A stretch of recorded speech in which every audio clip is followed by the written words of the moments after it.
Bien, continuando con lo de las fuentes conectadas, como decía en lo anterior, como puedes ver, sigo con la misma fuentecita.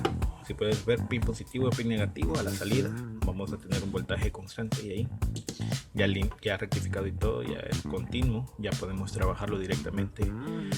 Aquí solo haría falta agregar una fuente de CDC prácticamente para poder regular la tensión y la corriente.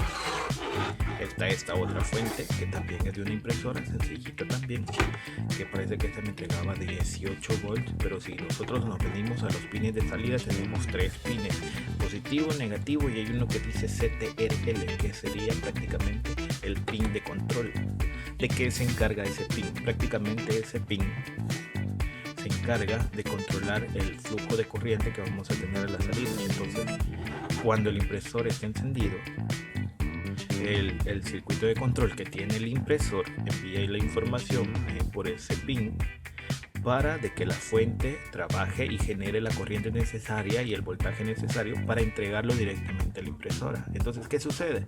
Esta fuente prácticamente sería inútil para nosotros en cualquier tipo de proyectos, ya que no nos entregaría la corriente ni el voltaje, o como se diría, la corriente ni la tensión necesaria para que nosotros podamos trabajar con ellas. ¿Por qué? Porque el circuito de control es el que se encarga de enviar esa información, enviar y recibir en medio de la fuente y el receptor, que sería en este caso una impresora.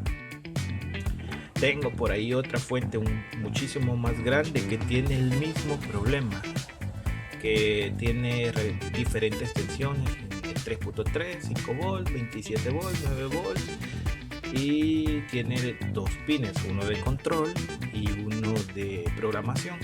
Esa es incluso más compleja todavía que esta fuente, es mucho más grande, es mucho más funcional, podría ser muy útil, pero lastimosamente no la podemos utilizar para el tipo de proyectos que nosotros vamos a hacer, porque los circuitos de control específicos para estas son muy complejos y realmente no se justifica querer emular esos circuitos de control. Es muy complicado porque trabajan en frecuencias distintas, tendríamos que tener mucho más conocimiento que de la base electrónica, y realmente incluso para quienes tienen mucho conocimiento también se vuelve muy complicado poder trabajar con eso.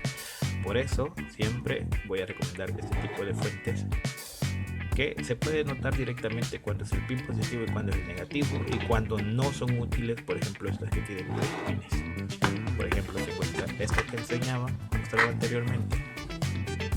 Podemos ver a la salida positivo, negativo y a rectificado. Ya es una tensión que se puede utilizar y trabajan bien. ¿Qué tipo de fuente podemos usar? Por ejemplo, las de impresora son actuales, son prácticamente muy difíciles de que no vengan pensadas para este tipo de aplicación. Casi todas vienen con este tipo de salidas. Entonces es bien complejo poder encontrar impresoras recientes que sean útiles, porque están cada vez más compactas y el circuito de control viene agregado a la placa de la impresora. Esta fuente es directamente sacada de un cargador de un laptop. Entonces estas sí podrían servirnos bastante, porque esas vienen específicamente para entregar una salida positiva y negativa, ya con un circuito de control integrado en la placa. Entonces estas nos podrían servir mucho para este tipo de proyectos. Estas de este tipo de impresor, que estas parece que eran una placa que va directamente enchufada al impresor y se conecta directamente a la corriente. Estas también nos pueden servir porque son prácticamente lo mismo que generan estas. El circuito de control viene agregado y directamente viene controlado desde este punto.